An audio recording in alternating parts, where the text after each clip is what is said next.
Question we've been getting a lot here lately is, since the Fed lowered interest rates and says that they're going to continue to lower it, should we think about moving money from things like our high yield savings account or CDs and investing it in the stock market?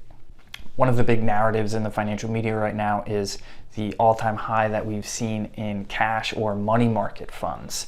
This has been growing over the last year or two as rates have gone up.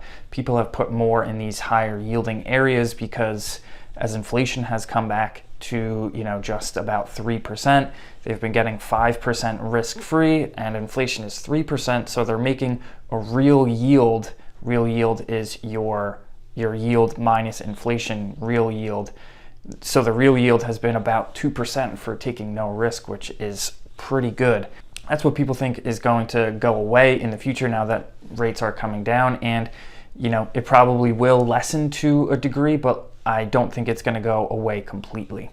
The idea is you want to keep up with and outpace inflation while maintaining an appropriate amount of risk. Risk being the key word there. Super important. With rates falling, does that mean that you should take your emergency fund and invest it in crypto or something extremely risky and speculative? No, that is not recommended. Please don't do that. What it does mean is this is a good time to right size where you have your money. You have your short-term bucket. This is, checking, savings account. This is gonna be where you are focused on stability and liquidity. You wanna be able to access this money in a pinch. You wanna access it today. Something comes up, you gotta get it, and you gotta get it now, and it has to be there. This is your short-term bucket. 3 to 6 months of expenses for an emergency fund is recommended. Everyone feels differently about that, but that's the general guidelines. Maybe you're saving up for a big purchase. You want to keep your down payment there. Maybe something for a car or a house in the next 12 to 24 months. Good idea to keep it in the short-term bucket. Intermediate term bucket is where you can reach for some extra yield. It's kind of a blend between, obviously between shorter term and longer term. This is where you want to be able to access it. You don't want to be penalized for taking this money out. Think Roth IRA, brokerage account, maybe longer term CD. You could do things like a balanced allocation between short-term bond funds. That's the piece that you're going to access, and stocks or stock market exposure. That's the intermediate term bucket. Longer term bucket, this is where you want to take your risk. This is where you're not gonna have to access this money for 5 years plus.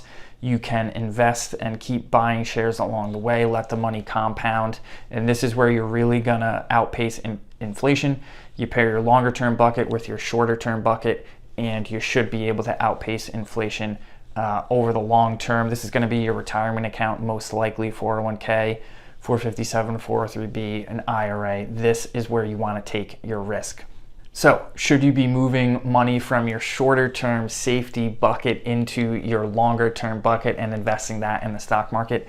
That is probably not a good idea. You want to, like I said, you want to right size the amount that you have in each bucket. But if the extra interest you've earned in your shorter or intermediate term bucket has you feeling like you have filled that up all the way, then maybe it is time to tweak your allocation and dial up the amount that you're sending into your longer term bucket. I do want to throw this in here too at the end that banks are quicker to cut the yields that they're paying than they are to raise their yields. So the Fed did a study back in 2022 that showed the median time in a falling rate environment for banks to move their rates was about 3 weeks.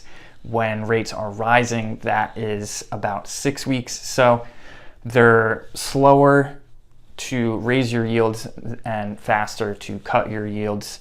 That doesn't mean that you have to move now.